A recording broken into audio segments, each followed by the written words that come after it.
Financial freedom, ये शब्द सुनने में कितना अच्छा लगता है ना, लेकिन इसका असली मतलब क्या है? क्या इसका मतलब सिर्फ करोड़ों रुपए जमा करना है या फिर कोई और शायद इससे भी बेहतर रास्ता है? आज हम उसी नक्शे को खोलने जा रहे हैं जो हमें उन रास्तों पर ले जाएगा जो शायद हमने पहले सोचे भी ना हो। जरा सोचिए, रिटायरमेंट के बाद हर महीने 1 लाख रुपए की इनकम। मजा आ जाएगा, है ना? लेकिन इसके पीछे का जो नंबर है ना, वो थोड़ा सा डरा सकता है। एक रूल ऑफ थंब के हिसाब से इसके लिए बचाने पड़ेंगे पूरे 3 करोड़ रुपए। जी हाँ, और इतना बड़ा टारगेट देखकर ही तो अक्सर लोग हिम्मत हार जाते हैं। तो सवाल ये उठता है कि क्या सच में इतना बड़ा कैश का पहाड़ चढ़ना ही एकमात्र रास्ता है, या कोई और शायद इससे बेहतर, इससे तेज रास्ता भी है? इसको ना ऐसे समझते हैं, एक रास्ता तो है कि बूंद बूंद करके पानी की एक बहुत बड़ी टंकी भरो, सालों लग जाएंगे आराम से। और दूसरा रास्ता है एक ऐसा कुआं खोदो जो खुद ब खुद लगातार पानी देता रहे। तो आज हम उसी कुएं को खोदने के अलग अलग तरीकों पर बात करने वाले हैं। तो चलिए अपने मैप का पहला इलाका एक्सप्लोर करते हैं। ये है डिजिटल एज एसेट्स। सच कहूं तो ये आज के जमाने की गोल्ड रश है, एक ऐसी दौड़ जहां टेक्नोलॉजी ने दौलत बनाने के बिल्कुल नए दरवाजे खोल दिए हैं। इस डिजिटल सोने की खान में हम क्रिप्टो से लेकर अपने खुद के नॉलेज को ऑनलाइन गोल्ड में बदलने तक के अपॉर्चुनिटीज को देखेंगे। चलिए शुरू करते हैं। ये कहानी ना 1848 के गोल्ड रश की याद दिलाती है, जब हजारों लोग सोना ढूंढने निकल पड़े थे। तो असली पैसा किसने कमाया, सोच के देखिए। उन लोगों ने जो सोना नहीं बल्कि फावड़े बेच रहे थे। क्रिप्टो में भी बिल्कुल यही हुआ। कुछ स्मार्ट लोगों ने कॉइन्स में इन्वेस्ट करने के बजाय माइनिंग के लिए जरूरी डिजिटल फावड़े बेचे, मतलब पावरफुल कंप्यूटर्स और ग्राफिक कार्ड्स, और इससे उन्होंने जबरदस्त पैसा बनाया। आपके अंदर ऐसा कौन सा हुनर है? हो सकता है आप कुकिंग में एक्सपर्ट हो, या शायद गिटार बहुत अच्छा बजाते हो। आज की दुनिया में ना इस नॉलेज को एक डिजिटल कोर्स या ई बुक में पैक किया जा सकता है, और ये एक ऐसा एसेट बन जाता है जिसे बनाते तो एक बार है, लेकिन ये बार बार कमाता रहता है। ओके, तो अब डिजिटल दुनिया से निकल कर आते हैं रियल वर्ल्ड में। यहाँ हम उन ट्रेडिशनल ठोस एसेट्स की बात करेंगे जिन्हें हम देख सकते हैं, छू सकते हैं, और जो हमारे लिए एक कंसिस्टेंट इनकम जनरेट करती हैं। हम बात करेंगे रेंटल प्रॉपर्टीज की, रीट्स की, और हाँ, उन चीजों की भी जो शायद आपके पास पहले से ही मौजूद हैं।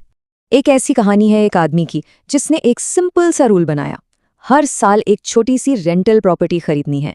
ये कोई गेट रिच क्विक स्कीम नहीं थी, लेकिन धीरे धीरे रिटायरमेंट तक उनके पास 10 से 12 प्रॉपर्टीज का पोर्टफोलियो बन गया, और वो सारी प्रॉपर्टीज उनके लिए लगातार इनकम बना रही थी। यह दिखाता है कि छोटे लेकिन कंसिस्टेंट स्टेप्स कितने पावरफुल हो सकते हैं। लेकिन अगर पूरी प्रॉपर्टी खरीदना पॉसिबल ना हो तो तब क्या? यहीं पर काम आते हैं रीट्स। इसको आप रियल एस्टेट का म्यूचुअल फंड समझ लीजिए, जहां बहुत सारे लोग मिलकर पैसा लगाते हैं और बड़े बड़े ऑफिस बिल्डिंग्स या शॉपिंग मॉल्स के एक पूरे पोर्टफोलियो में इन्वेस्ट करते हैं, और जो भी रेंटल इनकम आती है वो सब में बढ़ जाती है। इंडिया में एम्बेसी या माइंडस्पेस इसके काफी अच्छे एग्जाम्पल्स हैं। आपके घर में कोई एक्स्ट्रा रूम है जो बस ऐसे ही पड़ा रहता है, या कोई कार जो हफ्ते में ज्यादातर पार्क ही रहती है, तो ये सिर्फ चीजें नहीं हैं, ये हैं हिडन इनकम स्ट्रीम्स। एयरबीएनबी या कार रेंटल जैसी सर्विसेज से आप इन आइडल एसेट्स को काम पर लगा सकते हैं। चलिए अब मैप के उस हिस्से पर चलते हैं जो ट्राइड एंड टेस्टेड है, यानी कि ट्रेडिशनल फाइनेंशियल इंस्ट्रूमेंट्स। ये इन्वेस्टमेंट की दुनिया के वो क्लासिक मूव्स हैं जो वक्त की कसौटी पर हमेशा खरे उतरे हैं। इसको ना एक टूल बॉक्स की तरह सोचिए। इसमें डिविडेंड स्टॉक्स हैं जो एक पावरफुल ड्रिल मशीन जैसे हैं, तेजी से ग्रोथ दे सकते हैं पर थोड़ा रिस्क भी है। फिर आते हैं बॉन्ड्स, जो एक मजबूत हथौड़े जैसे हैं, स्टेबल, भरोसेमंद और सेफ। और इंडेक्स फंड्स, वो तो एक मल्टी टूल जैसे हैं जो लॉन्ग टर्म में बैलेंस्ड ग्रोथ का एक शानदार तरीका देते हैं। और अब हम पहुंच रहे हैं अपने मैप के पीक पर, उसके शिखर पर। यहाँ जो चीजें हैं वो सिर्फ एसेट्स नहीं हैं, ये हैं पावरफुल फोर्स मल्टीप्लायर्स, ऐसे लीवर्स जो आपकी मेहनत के असर को कई कई गुना बढ़ा सकते हैं। तो ये हैं वो 3 गेम चेंजर्स जो सच में पूरा खेल बदल देते हैं। पहला, सिर्फ जॉब करने के बजाय एक बिजनेस बनाएं। दूसरा, अकेले चलने के बजाय सही पार्टनर ढूंढे। और तीसरा, सबसे जरूरी, जो इन सबको पॉसिबल बनाता है, वो है नॉलेज।